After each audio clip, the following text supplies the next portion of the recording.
जनगणना की शुरुआत 1881 से हुआ। कब से हुआ? जनगणना की शुरुआत 1872 में पहली बार हुई, लेकिन प्रथम समकालीन जनगणना का शुरुआत 1881 माना गया और हर 10 साल पर जनगणना होने लगी। हर 10 साल पर जनगणना होने लगी। इसमें जाति आधार पर भी जनगणना होती थी। 1931 तक ऐसे ही जनगणना चलता रहा और 1941 में भी जाति आधार पर जनगणना हुआ, लेकिन इसका आंकड़ा जो है पेश नहीं किया गया। और जब हमारा भारत देश आजाद हुआ तो आजाद भारत देश में 1951 में जब पहली बार जनगणना हुआ तो SC ST का तो जनगणना हुआ, लेकिन OBC समाज का जो जनगणना था उसको नहीं किया गया। इसी जगह सबसे बड़ा फॉल्ट हुआ, क्योंकि SC ST की संख्या निश्चित हो गई, इसलिए उनको हिसाब से बजट उनके विकास उत्थान के लिए बनाया गया, लेकिन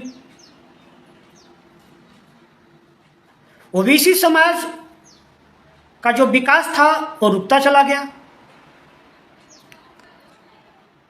और आज तक अभी जाति जनगणना OBC समाज का नहीं हुआ और OBC समाज के लोग आज भी जिनका उत्थान नहीं हुआ है, अपने उत्थान के लिए, अपने विकास के लिए आरक्षण की बात करते हैं और आरक्षण जाकर के कैसे दिया जाए, जनगणना नहीं हुआ है, आपकी कितनी संख्या है, इसके वजह से अड़ंगा लग जाता है और आपके हिस्सेदारी भागीदारी को नहीं देने के लिए ही जातिवार जनगणना को रोका गया है। ये एक साजिश है।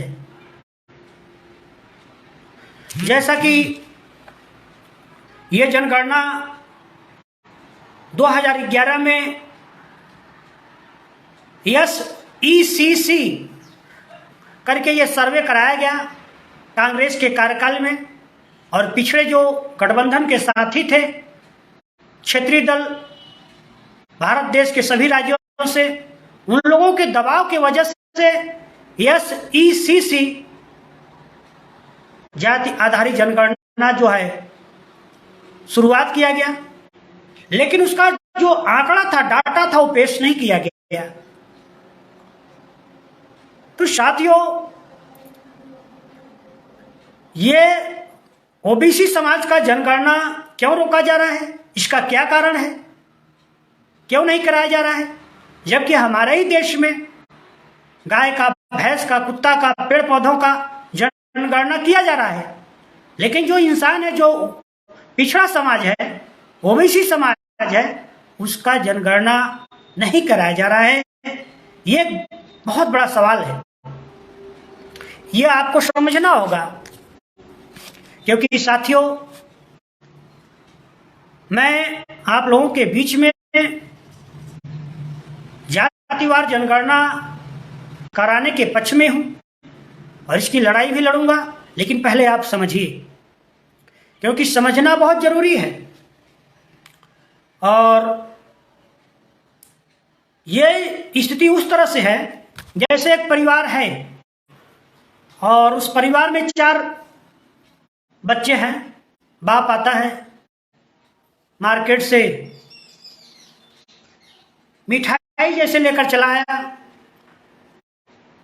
अगर वो अपने हाथ से वितरण नहीं करता है तो कुछ बच्चे, जाहिर सी बात है, अधिक खा ले जाएंगे, कुछ बच्चे नहीं भी पाएंगे, कम रहेगा। तो कहने का मतलब है कि जो हमारी सरकार है ये सरकार का काम है कि सबका विकास, सबका उत्थान हो और सबको बराबरी की हिस्सेदारी मिले।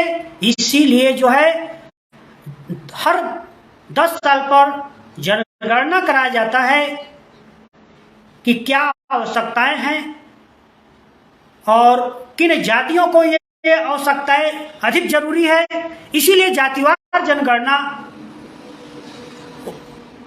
1881 से ही शुरुआत हुआ और 1931 का जो जनगणना है उसके बाद से जातिवार जो है जनगणना नहीं हुआ। जनगणना हुआ लेकिन ओबीसी समाज का जनगणना आज तक नहीं हो पाया। ये एक बहुत बड़ा सवाल है, क्योंकि आपकी हिस्सेदारी को दूसरे लोग खाने का काम कर रहे हैं और आप इस बात को नहीं समझ पा रहे हैं। आप इस बात को नहीं समझ पा रहे हैं इसलिए कि आप शिक्षा से वंचित हैं। आप शिक्षा आपके लिए बहुत जरूरी है और शिक्षा से जो है आपको वंचित किया गया है, क्योंकि जब तक आप शिक्षा से वंचित रहेंगे, आप अपने हक और हिस्सेदारी की बात नहीं करेंगे। हक और हिस्सेदारी की बात ऐसा व्यक्ति करता है जो शिक्षित होता है।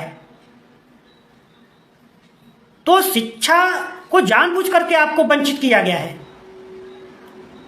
मैं इसलिए आपको बता रहा हूं कि जब तक जातिवार जनगणना नहीं होगा तब तक आपका उत्थान और विकास नहीं हो पाएगा। तो सबसे जरूरी है जो है जनगणना, जातिवार जनगणना। बिना जातिवार जनगणना का आपको आरक्षण नहीं मिल पाएगा। जब तक आपकी संख्या नहीं पता चलेगी तब तक आपको आपके संख्या के मुताबिक आपको आरक्षण नहीं मिल पाएगा।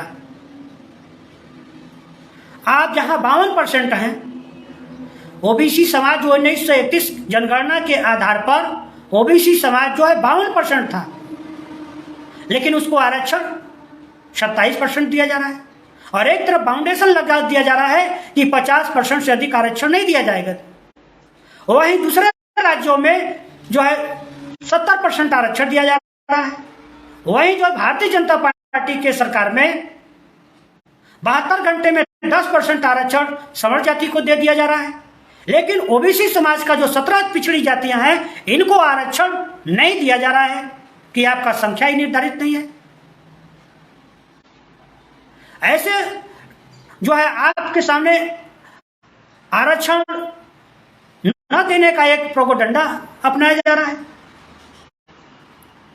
तो मैं ये क्यों बता रहा हूं, क्योंकि इसका जीता जागता नजीर अभी 2022 का जो चुनाव हुआ है उसी से आप आकलन लगा लीजिए।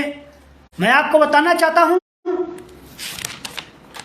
कि 2022 का जो चुनाव हुआ है उत्तर प्रदेश में, इस चुनाव में सिख धर्म से 1 विधायक, मुसलमान धर्म से 34 विधायक, हिंदू धर्म से 368 विधायक हैं। हिंदू धर्म से 368 विधायक हैं और पिछड़ी जाति से 151 विधायक हैं। पिछड़ी जाति से 151 विधायक और ऊंची जाति से 131 विधायक। अब आप सोचिए, ऊंची जाति से 131 विधायक जिसकी आबादी 15%, एनडीए यानी भारतीय जनता पार्टी के गठबंधन से 117 विधायक हैं ऊंची जाति से और समाजवादी पार्टी गठबंधन से 11। पिछड़ी जाति से 151 में 52% जिसकी आबादी है वो 151 विधायक, जिसमें एनडीए से भारतीय जनता पार्टी गठबंधन से 90 विधायक हैं और समाजवादी पार्टी गठबंधन से 60 विधायक हैं। अब आप इस बात को समझिए, अनुसूचित जाति से 86 विधायक हैं, 22% जो 22% है अनुसूचित जाति से, जिसमें एनडीए से 65 विधायक, भारतीय जनता पार्टी से, और समाजवादी पार्टी से 20 और जनसत्ता दल से 1। तो मेरे कहने का मतलब है कि पिछड़ी जाति से 151 विधायक और ऊंची जाति से 131 विधायक, 403 विधायक में जहां 52% आपकी आबादी है तो आपका जो है 402 से ऊपर होना चाहिए पिछड़ी जाति का, वहां आप 151 पर है। तो आपकी हिस्सेदारी को लूटने के लिए जातिवार जनगणना नहीं किया जा रहा है। अब मैं आपको बताना चाहता हूं कि जातिवार जनगणना उत्तर प्रदेश में जो आपके जो विधायक जीते हुए हैं उसमें सबसे अधिक विधायक किसका है? ब्राह्मण का। 52 विधायक ब्राह्मण समाज से हैं, जिसमें भारतीय जनता पार्टी से 48 विधायक और समाजवादी पार्टी से 6 विधायक। भुइहार जो कि ये भी ब्राह्मण में आते हैं, ये 5 हैं, इनकी संख्या 5 है, जिनमें 4 भारतीय जनता पार्टी से, 1 जो है समाजवादी पार्टी से। राजपूत विधायक 49 है, जिसमें 43 विधायक भारतीय जनता पार्टी से और 4 विधायक समाजवादी पार्टी से, 1 विधायक अन्य दल से। कुर्मी पटेल 41 विधायक हैं पिछड़ी जाति से, जिसमें 27 भारतीय जनता पार्टी से, 13 समाजवादी पार्टी से। मुसलमान 34 विधायक समाजवादी पार्टी से, भारतीय जनता पार्टी से 0। जाटो 29 विधायक, जिसमें से 19 भारतीय जनता पार्टी से और समाजवादी पार्टी से 10। यादव विधायक कितना है? 27, जिसमें 3 विधायक जो है भारतीय जनता पार्टी से और 24 विधायक समाजवादी पार्टी से। पासी विधायक की संख्या 27 है, जो कि 18 विधायक भाजपा से और 8 विधायक समाजवादी पार्टी से। बनिया 22 विधायक है, जिसमें 21 भारतीय जनता पार्टी से और 1 विधायक समाजवादी पार्टी से। तेली कलवार सोनार 7 विधायक है, जिसमें 6 विधायक भारतीय जनता पार्टी से और 1 विधायक समाजवादी पार्टी से। लोध 18 विधायक है, जिसमें 15 विधायक भाजपा से, 3 विधायक सपा से। जाट 15 विधायक है, जिसमें से 8 विधायक भाजपा से, 7 विधायक सपा गठबंधन से। कोयली मौर्य 14 विधायक, कितना? 14 विधायक, जिसमें 12 विधायक भाजपा से, 2 विधायक सपा से। और कोरी जो कि 8 विधायक है, 8 भाजपा से है और सपा से 0। बिंद 2 विधायक, निषाद कश्यप, कुल मिलाकर के बिंद निषाद कश्यप सब 8 विधायक हैं, जिसमें से 6 विधायक भाजपा से और 2 विधायक सपा से। गुर्जर 7 विधायक, जिसमें से 5 विधायक भाजपा से और 2 विधायक सपा से। खटिक 5 विधायक, जिसमें 4 विधायक भाजपा से, 1 विधायक सपा से। धोबी की 4 विधायक की संख्या है, जिसमें 4 भाजपा से, सपा से 0। कायस्थ 3 विधायक है, जिसकी संख्या 3 विधायक है, जो कि भारतीय जनता पार्टी से तीनों है और सपा से 0। सिख धर्म से 1, वाल्मीकि 1, SC ST से 12 और विधायक हैं और अन्य ओबीसी से 10 विधायक हैं। और राजभर 4 विधायक हैं, जो कि 3 समाजवादी पार्टी से, 1 विधायक भाजपा से। तो ये अभी हमने आपके उत्तर प्रदेश में जितने विधायक हैं, सब विधायकों का एक तरह से हमने जातिवार आपको बताया, जिसमें सबसे बड़ी बात है कि पिछड़ी जाति को जो 52% से अधिक आबादी है, उस हिसाब से 403 विधायक में से 200 से ऊपर जो है पिछड़ी जाति का विधायक होना चाहिए, उसकी संख्या 151 है। तो ये आपकी हिस्सेदारी एक लूटने की जो है साजिश है। जहां ऊंची जाति का 15% आबादी है, उनका कितना होना चाहिए? 15 चौका 60, 60 विधायक जहां जो है ऊंची जाति का होना चाहिए, वहां जो है 131 विधायक है ऊंची जाति का, यानी दुगना से भी अधिक ऊंची जाति का विधायक है। तो जब जातिवार जनगणना हो जाएगा, ये जातिवार जनगणना क्यों रोका जा रहा है? ताकि आपकी हिस्सेदारी को बड़े आसानी से चालाक लोग जो सदियों से आपकी हिस्सेदारी को लूटते चले आए हैं, वो आपकी हिस्सेदारी को चालाकी के साथ लूट ले जाएं। जो 15% है ऊंची जाति सवर्ण जाति का व्यक्ति, उसकी हिस्सेदारी बनती है उत्तर प्रदेश में 60, लेकिन आज कितना है वो? आज उसको जो है दुगना से भी अधिक उस हिस्सेदारी प्राप्त कर लिया है। और जो ओबीसी समाज है, जिसको दुगना से जो कि उत्तर प्रदेश में 200 से अधिक उसके विधायक होना चाहिए, वो 151 विधायक है। ये स्थिति है आपकी।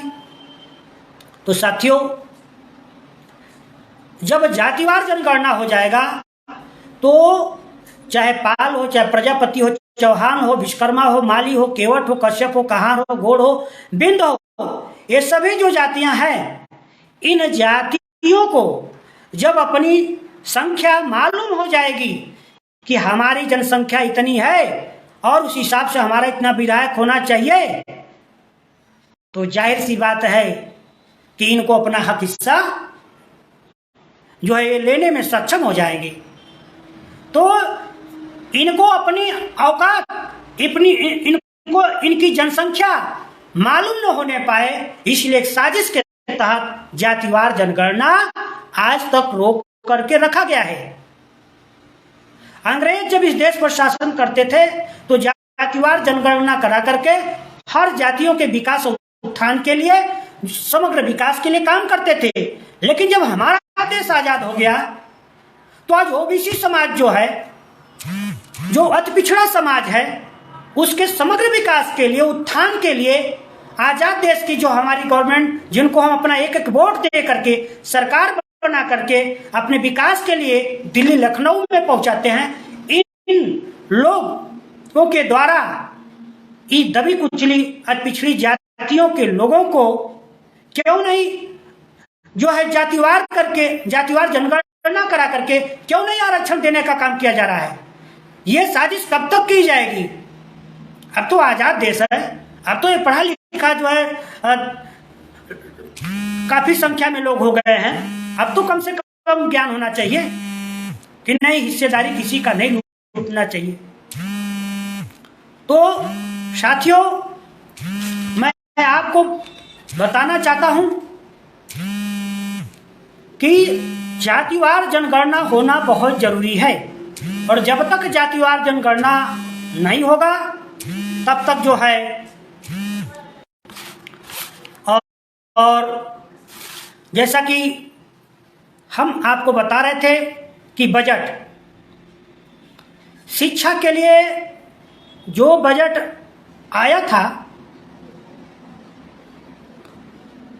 उस बजट को अभी जो इस समय 22 और 23 में जो शिक्षा के लिए बजट है वो 1,04,277 करोड़। अगर 125 करोड़ के लोगों में इसको आप विभाजित करेंगे तो 80 लाख के ऊपर पर व्यक्ति पर आएगा ये बजट। और इसके बाद भी, इतना भारी भरकम खर्च के बाद भी गरीब का बेटा बेटी नहीं पढ़ पा रहा है। इस बात को आप गौर कीजिए, इस बात को आप गौर कीजिए कि गरीब का बेटा बेटी अभी भी नहीं पढ़ पा रहा है। सरकारी विद्यालय की जो शिक्षा व्यवस्था है उसमें अभी तक स्मार्ट बोर्ड नहीं लगाया गया है। अभी तक जो प्राथमिक विद्यालय में बेंच और टेबल की व्यवस्था नहीं हो पाई है। शिक्षा के लिए बजट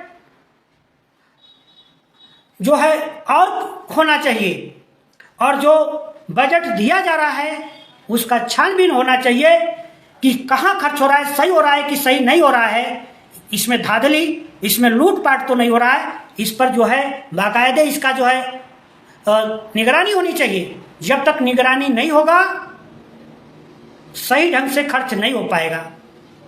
साथियों, मैं आपको बताना चाहता हूं कि 18 अगस्त 2015 को माननीय हाईकोर्ट का एक ऐतिहासिक आदेश आया कि मंत्री जज अफसर का बेटा सरकारी स्कूल में पढ़े।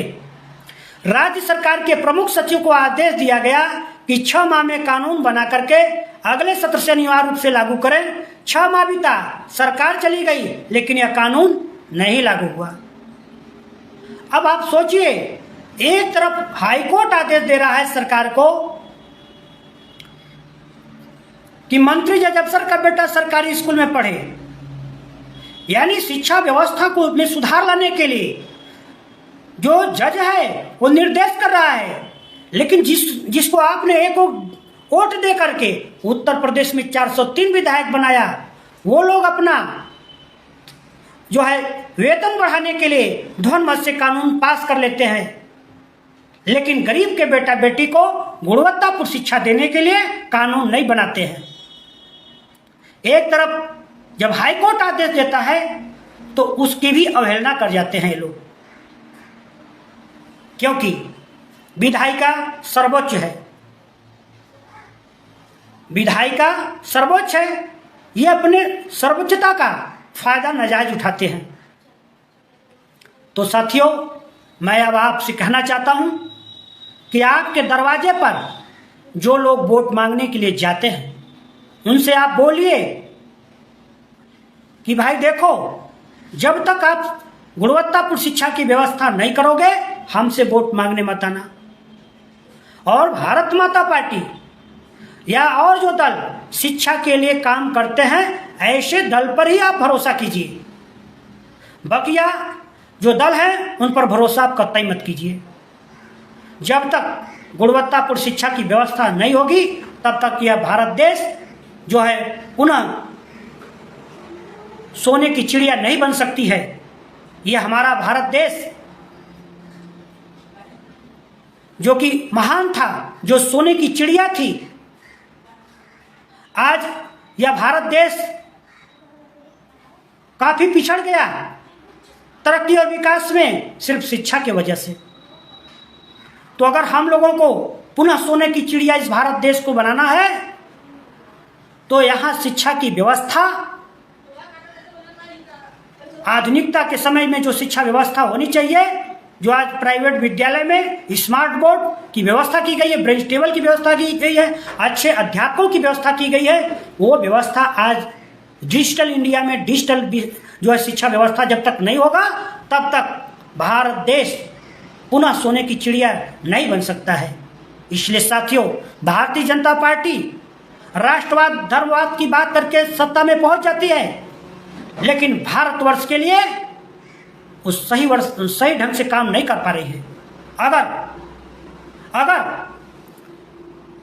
भारतीय जनता पार्टी सच्ची राष्ट्रवादी पार्टी होती तो तब तक भारत देश का जो है बच्चा डिजिटल शिक्षा व्यवस्था का उपयोग करता, लेकिन ऐसा नहीं हो पाया।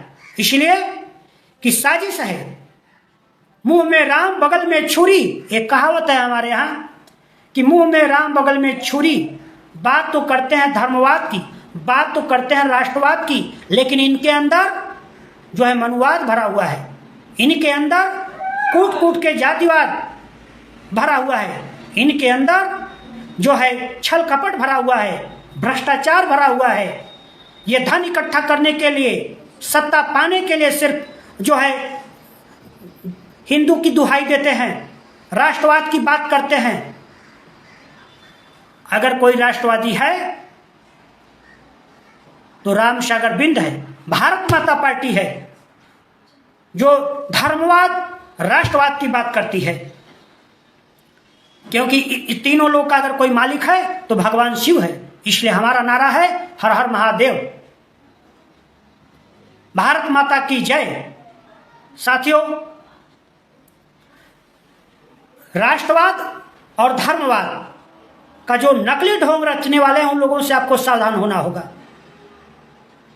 मैं आप लोगों के बीच में बताना चाहता हूं कि साथियों, जब तक शिक्षा में सुधार नहीं होगा तब तक हम इस देश को सर्वोच्च